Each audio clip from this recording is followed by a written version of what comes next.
নারায়ণগঞ্জের সিদ্ধিরগঞ্জের মিজমিজি এলাকায় বাড়ির আঙিনা থেকে মা ছেলেসহ ৩ জনের বস্তাবন্দি খণ্ডিত মরদেহ উদ্ধার করেছে পুলিশ।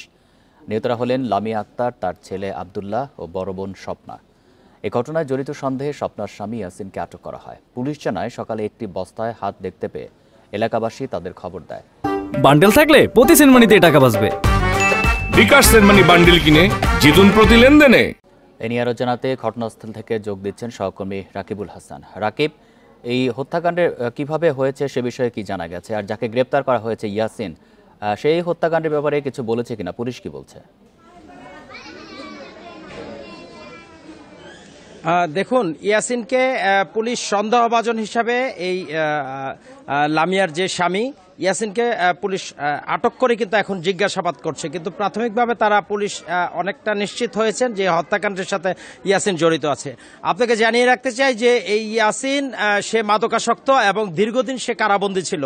গত সপ্তাহ আগে সে কারাগার থেকে মুক্ত হয়ে বের হয়ে আসে এবং পারিবারিক সূত্রে যে বিষয়টি জানা গেছে যে এই লামিয়ার সাথে ইয়াসিনের এই মাদকের টাকা নিয়ে প্রায় সময় পরিবারের মধ্যে তাদের দ্বন্দ্ব হতো, তাদের ঝগড়া বিবাদ লেগেই থাকতো এবং এই পুলিশ যেটা ধারণা করছে এই পারিবারিক কলহের জের ধরেই কিন্তু এই হত্যাকাণ্ড।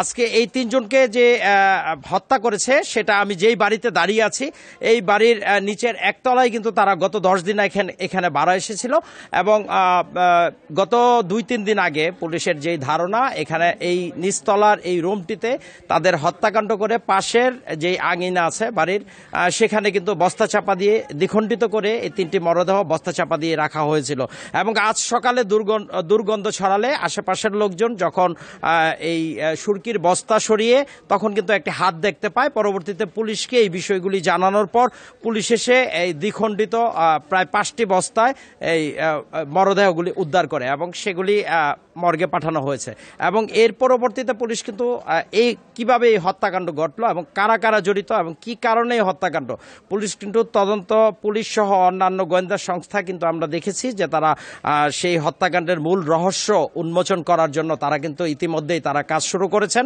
এবং এরই মধ্যে লামিয়ার পরিবারের সাথে পুলিশ যোগাযোগ করেছে। তারা কয়েকজন থানাতেও গিয়েছেন যেন এই হত্যা মামলাটি তারা রুজু করার যেই প্রক্রিয়া সেটা তারা সম্পূর্ণ করছেন এবং তারা তদন্তের পরবর্তীতে এখন পর্যন্ত আসামি একজনই গ্রেপ্তার আছে এবং অন্যান্য আসামি এই হত্যাকাণ্ডের সাথে জড়িত কাউকে গ্রেপ্তার করলে পুলিশ পরবর্তীতে সেই তথ্যগুলি আপনাকে জানাতে পারবো।